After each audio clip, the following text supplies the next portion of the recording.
Okay, cool. Let's kick things off here. So, Figue, Alejandro, thanks for joining us today.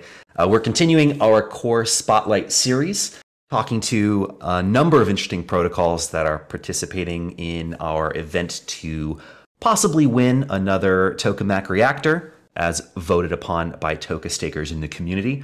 And so we're setting up these conversations to learn a little bit more about the protocols that are participating, talk about liquidity, talk about the problems that you're trying to solve, and give our community a chance to ask some questions for core members of other projects. So really appreciate you two joining us here today. Thank you for having us. Yeah, likewise. Should be fun. So to kick things off, Alejandro, Figue, can you quickly introduce yourselves and give us a sense of what Paladin is building, how long you have been working on it, and maybe some of the genesis ideas, like what led you to work on this project? Do you want to start, Alejandro? Sure. Well, so I'm the head of communications, and I handle along with Figue and the rest of the core team, the social medias, community management, articles, press releases, anything to do with comms and growth. We really recently brought someone on board with marketing, so we're expanding on that front, and it's really great. I joined in September 2021, but I know the conception of Paladin started in January at ECC 2021. That correct, Figue? It was IF Global. IFCC is IF an Global. event in France in July. But yeah, we started working like 16 months ago on Paladin, so time has been passing, we can say. It basically started as a provocative idea during a hackathon. What if we could loan out our Aave vote? And yeah, it's been scaling from there. The curve works didn't really exist at that time. We started by releasing a first protocol, first DApp in September last year by enabling people to loan out their Aave governance power, just the governance power, not the actual governance token. So the difference is that you have no counterparty risk, no liquidity risk, and you don't need any collateral to actually borrow the voting power. So it created some interesting dynamics. And then we iterated on Curve by releasing a boost marketplace that enabled people to basically sell out the boost on Curve that they didn't use and acquire Gauge. So that's something that's coming very soon.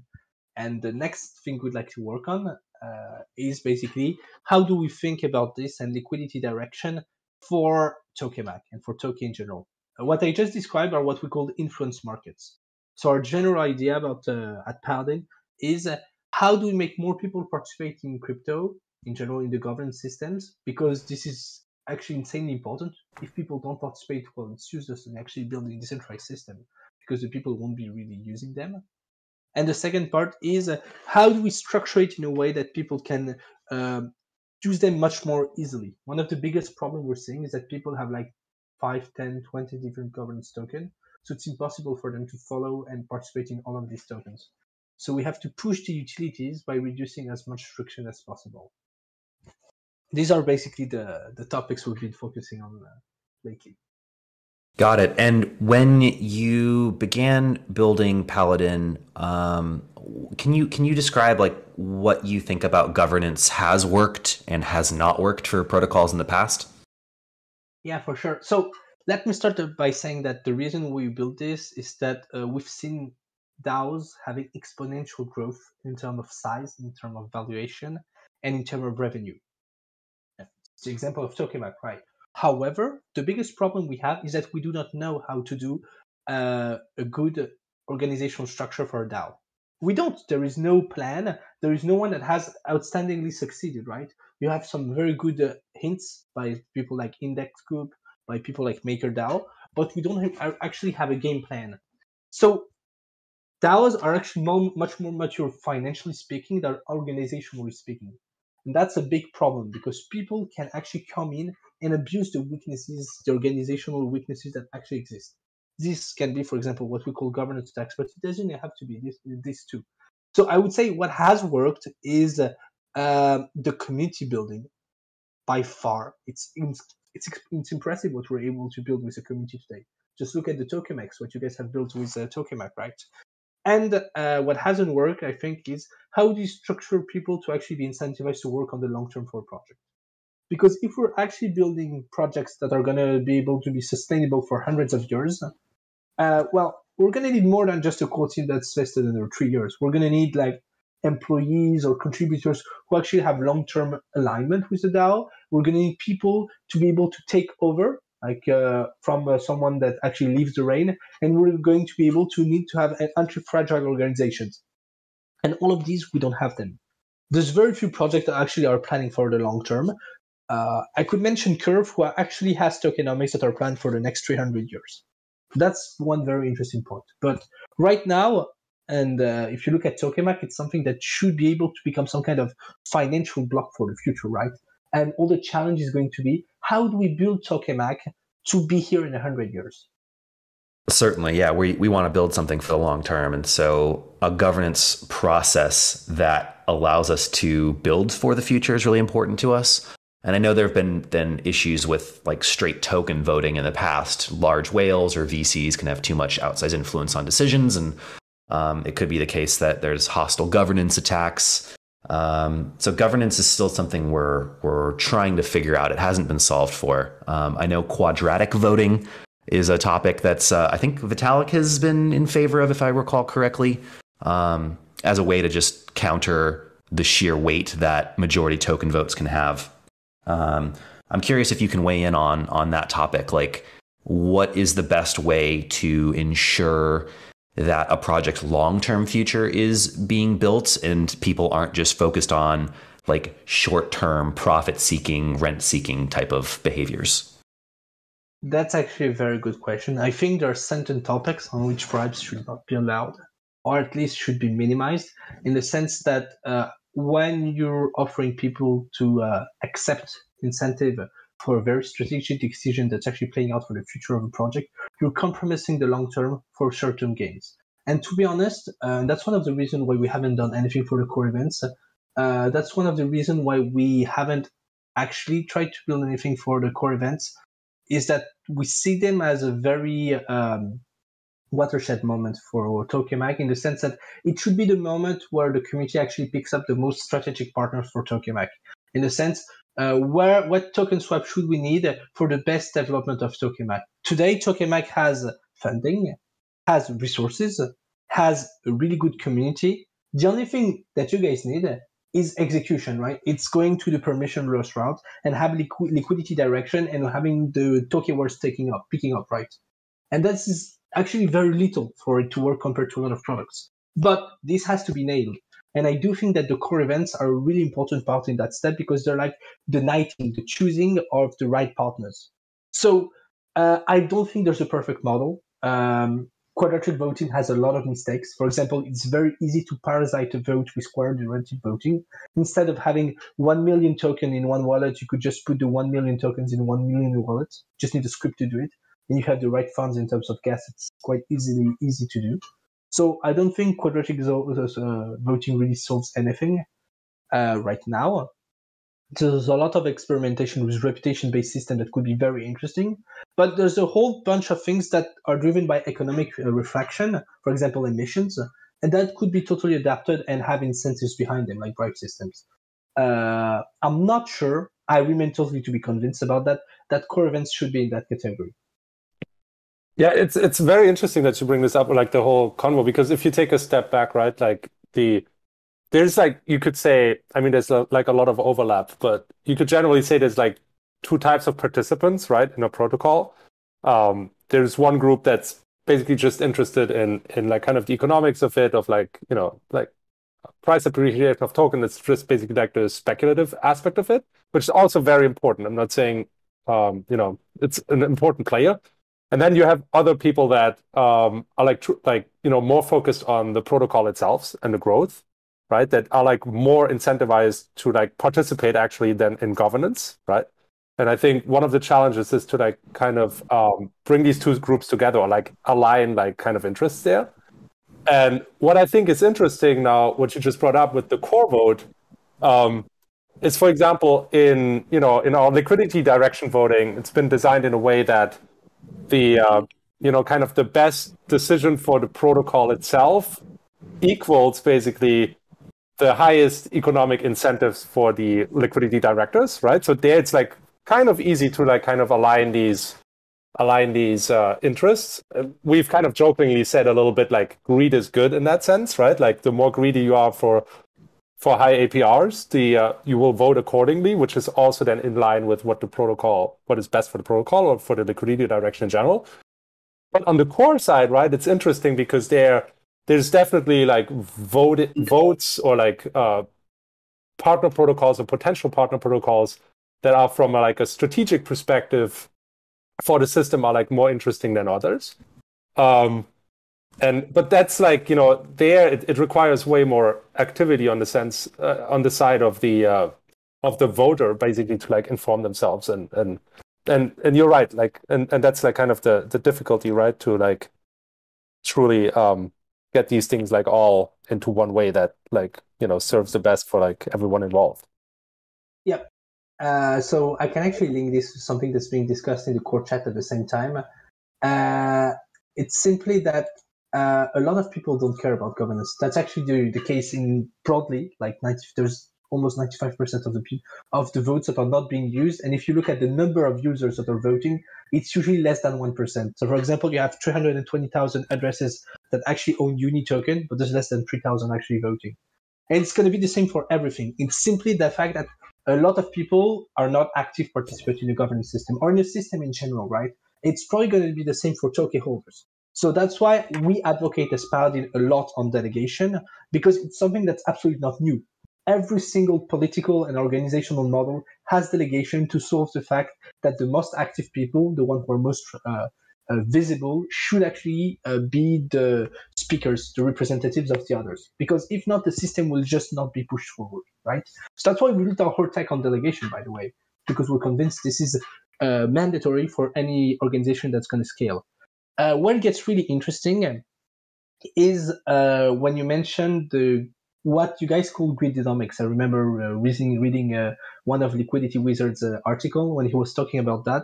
And there's a bit that saddened me a bit because he was explaining that mathematically speaking, at some point, if Tokyo was doing well, which it is, a lot of them would sell out the Tokyo, and we would see a concentration between whales, funds, etc., and sophisticated investors who would see the value long term, and the others would be they'd have reached a mark where they're like, I should sell it because I'm making a profit. But they would basically be ignoring the fact of the long-term value that Tokyo is potentially creating, right? I think that's something we're trying very hard to solve with Paladin, in the sense that we're trying to find a way for shrimps not to sell, to see the cash flow value they can make with the governance premium, which is the value they get purely from using the governance inside of their token, and finding solutions for them for it to be more beneficial than literally just selling. Because the problem we're going to do is that if we build decentralized tech and we're based on these greedonomics facts, we're basically going to reconcentrate everything we've taken the time to distribute. So why not just do this in traditional finance? Why bother in crypto? There's a few arguments like composability and transparency, right? But we should actually strive to distribute as much as possible, because this is what's going to make the system more resilient. It can be pretty stupid, right? But if all of your investors are in Wall Street and in Sand Hill Road, well, if there's a problem in the US, for example, your protocol is done in terms of utility, right? So distribution is a matter of resiliency. And I think we shouldn't just do it at the beginning, distributing the token, but also keep striving to have the correct distribution while we're building and developing the product. To recap on everything that was just said, I came before DeFi. I was in the political field, and even in meat space in real life, the participation rate, at least from my American perspective, is very low. It's low for general elections, lower for midterm elections.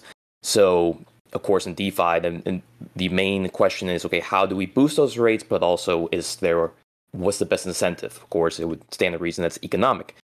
At the same time, what Figue was saying, that just calling a spade for a spade, that there aren't many people interested in governance. You have to find the right people. And in Paladin, we've been building the relationships with certain governors from other protocols, trust, teaching new people. But it's difficult to divide between the speculators and the true governors. And I'm sure Toke has also experienced that issue as well. Not saying that, of course, speculation, Tokemak, as you said before, is a bad thing. It's actually good. It's healthy for the economy. But at the same time, it's just important to keep those players separated and ensure the stability of the protocol in the long run. Then I also think like delegation is important, or like the whole concept of delegation is important, because I think one of the main challenges with decentralization is just like also execution speed, right? So if like, if you would truly like fully have it decentralized, that like for everything there's like a vote that goes to like the entire community, right? Without any delegation, you'd ultimately, it becomes like very slow, just like from a process perspective. And there's like also like a certain amount of like fatigue then in the general community of like having to vote on like, 3 times a day Absolutely. on every decision, right?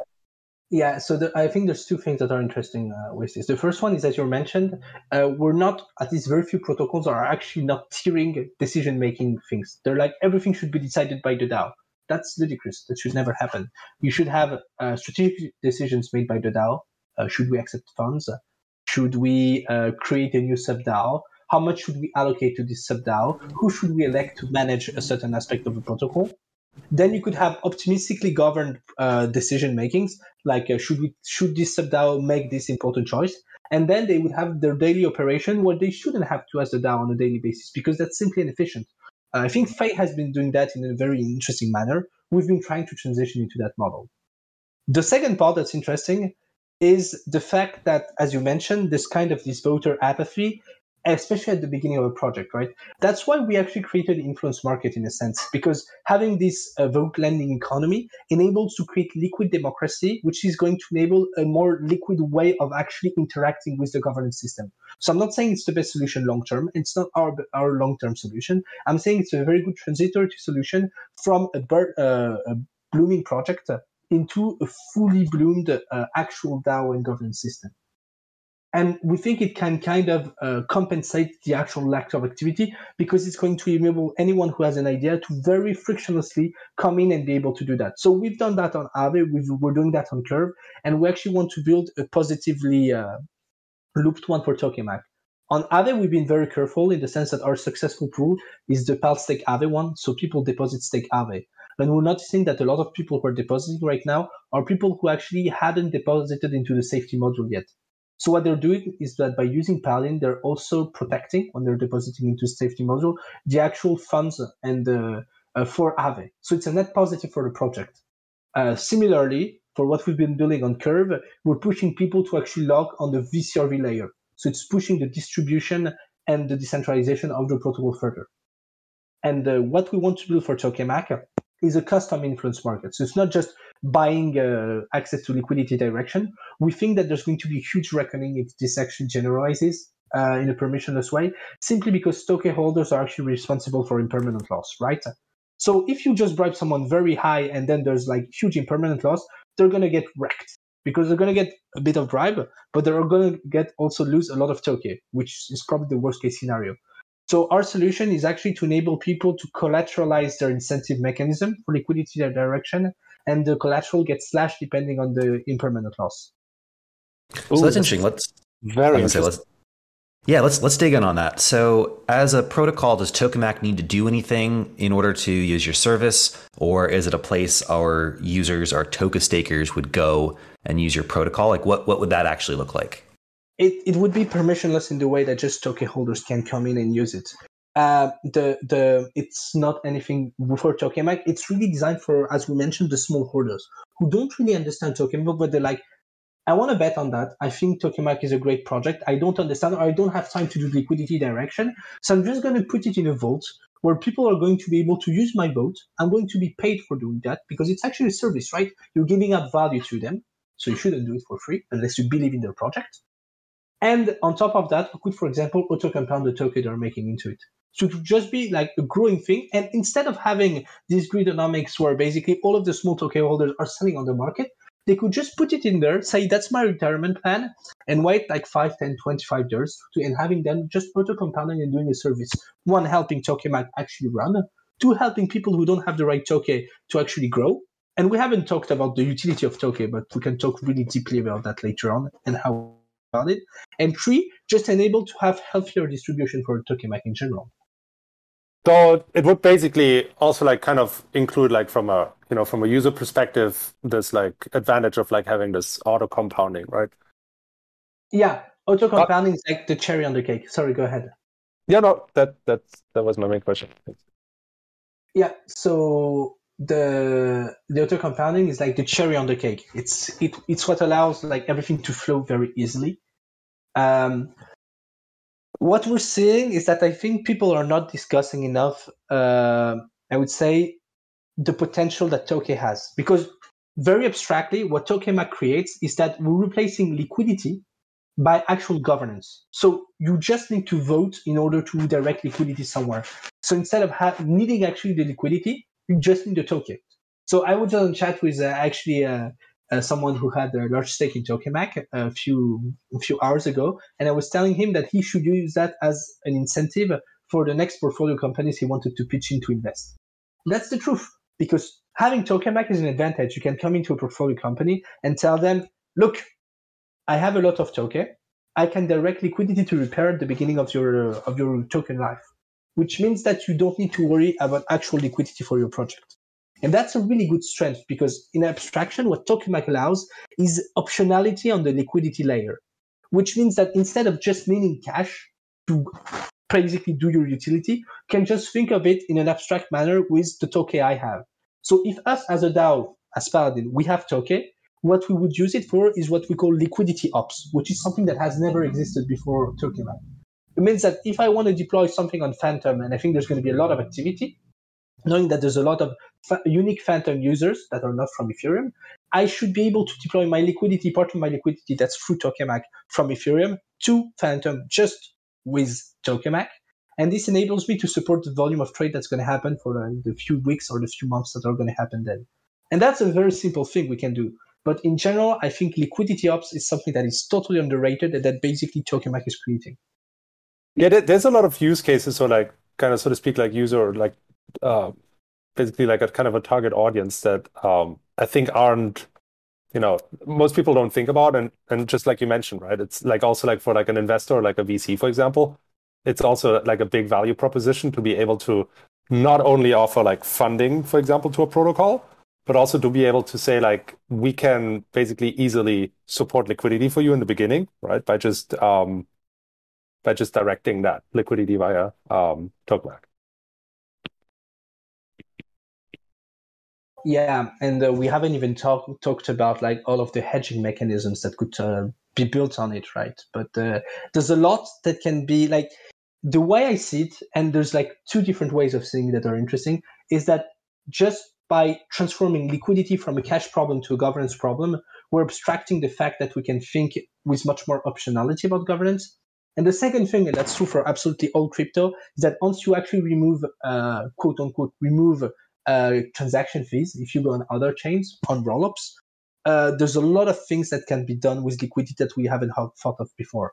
The example is like, I know there's a lot of projects working on that, Bouncer, Mangrove, who are thinking of, while my liquidity is an AMM, as long as people are not trading, the liquidity is wasted.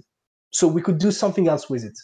And these are all things we could think about, like it's like an infinite rabbit hole in a sense about how far you can go with how much you want to use the liquidity. So we're talking about, first of all, we decided where do we want to put the liquidity, in which pair, for example, on Curve. Then Tokemak recenters the debate and say, it's not even in which pair you want to put it, it's in which AMM. And you have all of this choice that you're making because there's going to be a war between AMMs, right? It's obvious. Like you can see what Balancer, Curve, they're all eager enough to do something, right? And on top of that, you can think, okay, but what's the liquidity going to do when it's not used into these AMMs? And that's even an abstraction layer. And that's why you have to think of Tokemak not in like even 2, 3, 5, 10 years endeavor, but like 25 to 100 years, because it creates optionality and speed for the way we want to distribute liquidity. Yeah, exactly. And you just like hinted at something with these kind of like AMM wars, which I think has been like kind of gearing up now for a little bit. And I think it's becoming more and more obvious that there's something brewing. Yeah, for sure. I saw the discussions about Balancer saying that that refused to actually bribe for Reactor, but they're like, but we could be bribing to we would actually be willing to pay token holders to actually get liquidity in Balancer. It's going to be interesting because you have two dynamics that are playing. The mature projects who are thinking like as a customer acquisition logic and who are going to use Toke as a customer acquisition system. And on the other hand, like the new product, the next version of AMMs, we're going to be like, we're VC strapped, we have a lot of cash, and they're going to burn it into Tokemak. So as long as Tokemak has the right liquidity and they're providing more optionality than any other project, it becomes interesting. And what's cool is that this is just the infrastructure, right? Everyone has to build on Tokemak. It hasn't happened yet because it's too early, but once permissionless liquidity will be live, projects will start building on it. Actually, scratch that. It has started with Hidden Hands. It's the first thing that was built on Tokemak, right? But there's going to be others, and we strive to be another one of these. And the idea is that people come in, they'll deposit their funds, and it's going to be automatically managed for Tokemak. Some will manage themselves, but it's too complex for most, right? Tokemak should be like an abstract layer, and most people don't even know they're actually using it.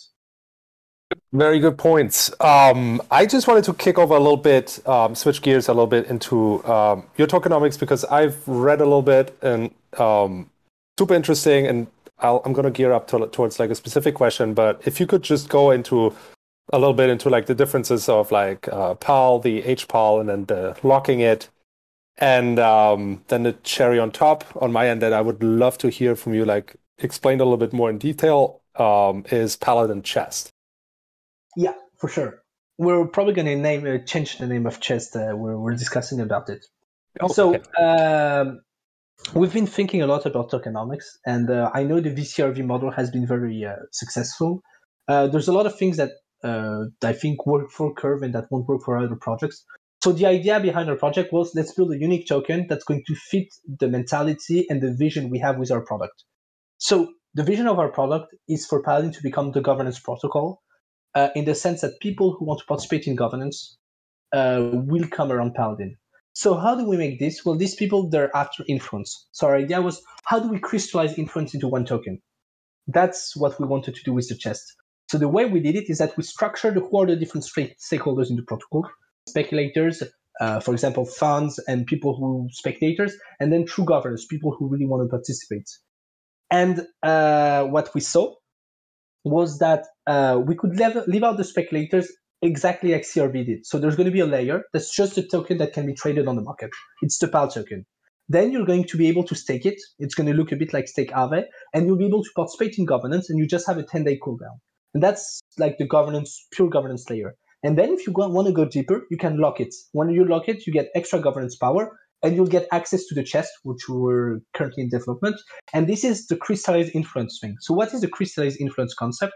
We're basically taking all of the fees from the protocol, at least 50% to begin with, and we're saying to users, instead of just taking fees directly, what you're getting is rights to use our dApps. So rights to borrow Aave voting power, right to buy gauge power or boost power on Curve, right to buy liquidity direction with these fees. So as a governor, depending on your need, on your missions, on what the projects you're working on are going to need, your incentive is to have locked HPAL, Holy PAL, just to basically benefit your mission. So it's either going to be free voting power or discounted on the total you're actually getting. But we're pushing people to use more of our project, and at the same time, we're dramatically reducing the friction to actually get access to these governance tokens. So that's the concept of the chest. It's a bit abstract, but what becomes really cool is that as time goes, we're going to broaden the spectrum of our dApps by including more protocols, by including more governance representations of influence in crypto, and the lock token is just going to become more powerful by itself, just with time. Sorry, I was just on mute. And then for the chest, right, you would have these protocols fees that accrue in there, right? So there is like kind of this concept of this, like, so to speak, like ever growing, like this, call it like crystallized influence, right? That this would be like ever growing. So the benefit of like locking up would like grow over time as well, right? So that's actually a controversial talk we've been having with some community member, and I see one or two of them here in the chat. So they know what I'm going to talk about. I'm actually against PCV for Paladin. I think we have a huge question today in crypto if we want to build companies, if we want to build crypto projects and nature behind crypto project. And for certain projects, Tokemak is not included into this, actually having PCV is going to be a net negative versus the value that the protocol wants to get. we want the Paladin dApps to become a neutral layer of governance and of reducing friction of governance. And directly having liquidity treasury is going to attract stakeholders who are just going to be here to benefit from directly the treasury that's being made. And that's actually something that's very true if we look at today's market. The market is seriously bad. I think as token holders, most of you guys know it, right? But it's bleeding without any reason, right? In theory, when you see a big announcement, most of the projects are not picking up anymore, just because what people are doing is that they're selling the emissions to actually cover for the liquidation they have or to cover the losses they have. And trust me, my losses are very big. What's really interesting that we're seeing is that people are coming in and looking at the treasury of protocols and saying, wow, the market cap is actually lower than the treasury they have. It's what we've seen with a lot of Olympus fork examples. But it didn't happen just with this. For example, there's a protocol that was last week that was called Congruent. Someone just bought for 7 days on the market and at some point just called for liquidation of treasury, killing the DAO, basically. And they won. They won because people were able to make money on that. And a lot of the people who bought in, like for the past month, were actually in the green by doing so. But all of the people who were before that basically got screwed. And when you have a project, for example, like Tokemak, that's going to accumulate a lot of PCV, you have to be very careful about the actual valuation of the project on the market, because when you get into a certain threshold, people will be like, it's worth for me to come in and dismantle the project just to make a benefit. And we are in finance. We can call it decentralized finance, but this is finance, and people will come in at an opportunity. So it creates an additional burden of things we have to think of that we cannot entirely control. This is not something we want to work with Paladin. So we're probably going to externalize our fund management. We have a few ideas in the works that would probably need the Tokemak, by the way, to make it happen. But I think the actual question of sharks and dismantling crypto projects, and this is happening, and there's a lot of people working on that, is a question we don't talk enough about because it kind of seems scary and taboo, and we're like, DeFi is not like that, but it is. Yeah, it's very true. You've seen this actually happen a couple of times in the past few months, right? That like these treasury like liquidations, and there's always like the question of, where this specifically came from, because often it from the outside it looks like kind of organically, so to speak, failed, right? And then treasury just gets split up. But ultimately, like the question is always, is there some other driver behind it, right? Yeah, but that's the thing. It's what you mentioned with Crystallized, right? We need to find the right equilibrium between people who want to push forward the project and people who don't care, who are just ready to make a profit. And we have to be sure that these people are diluted enough for everything to happen. And that's why I think influence markets are a good measure of all of that. And tokenomics are another, because they enable you to sample the mood of the project and what the stakeholders are actually doing. If a lot of stakeholders are actually going to deposit into an influence market, you know that there's a lack of incentives for them to participate, for example. Another way to look at it, for example, with our 3-layered system, with the liquid version, the staked, and the locked version, is that basically because people need time to unlock or to unstake, we can see people who want to exit the project, and we can see the people who are not ready to keep participating anymore. And I think it's a good measure because you have this time, like 10 days or 6 months, for example, of vision. You can think of it this way. Okay, we're not doing something correctly right now. The metrics are showing us people want to exit. How do we make them stay? By helping them basically express their voice, because there's always an equilibrium between people who are not happy and want to express it for change, and people who are not happy and will just leave and see a competitor instead. It's stickiness, basically. So putting a bow on this conversation, Figue, can you talk about what the most successful version of Paladin is? Like, what if your vision comes true, what would DeFi look like? And then I'm curious what you think it would take for you to get there. Oh, that's interesting. Our biggest vision for DeFi is to redefine the spectrum of decision-making for holders. So it's just being able to look at the wallet and tell them, okay, these are all the proposals you have or the value you can get. Do you want to participate or do you want to sell it? Do you want to make profit on it? And then have the DAOs build the right incentives to become sustainable. Our goal is simple with Paladin. We want to become the mechanism that's going to enable the largest and most promising DAOs to become sustainable for the next hundreds of years. I love it. I think it's a great goal. Yeah, that's been a fun one to ask, just to see what people want to ultimately try and achieve, like best bull market version of their protocol coming true. So thanks for weighing in on that one. Moving back briefly, just a second. Can you talk about why you're interested in trying to win a Tokemak reactor? I'm curious if you can talk about liquidity for your token, which looks like it launched relatively recently.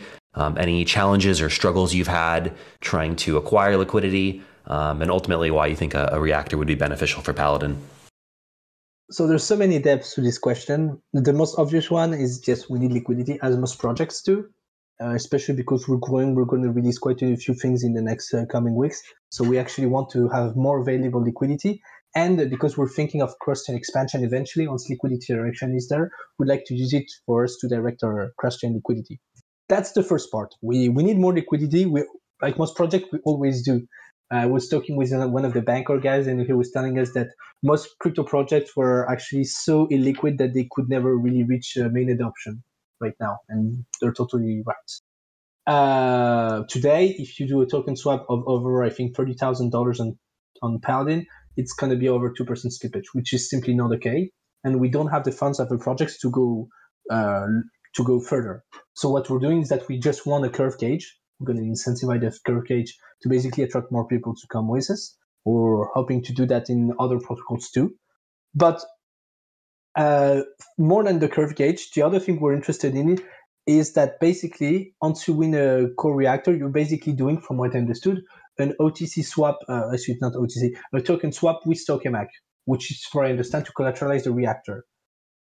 We think that to basically bootstrap the influence market we have on Tokemak, that we want to build on Tokemak, we would actually need initial liquidity, which would come from that token swap. So that's the second reason why we want it. It's to basically give us a head start to build that market. Because I think that it's hard to actually build the right influence market if you don't have the initial liquidity to actually show this is working. Got it. Yeah, we've proposed treasury swaps with previous core winners, so that would be an option available to you if you do place top 5 in this core event. So yeah, more than happy to talk shop on that, assuming you do win one. So hopefully today's conversation sways you some votes. I hope so too. This was a great one. Cool. Trying to think what else we haven't covered. Looks like Core 3 channel's pretty active. I'm looking for specific questions. Yeah, if anyone has any final questions, go ahead and drop them in Core 3 really quick. Figue, Alejandro, this has been really interesting. Where could someone go to keep tabs on your progress? Yeah, so the most open, obvious spaces would be on Twitter. So that'd be at Paladin_vote.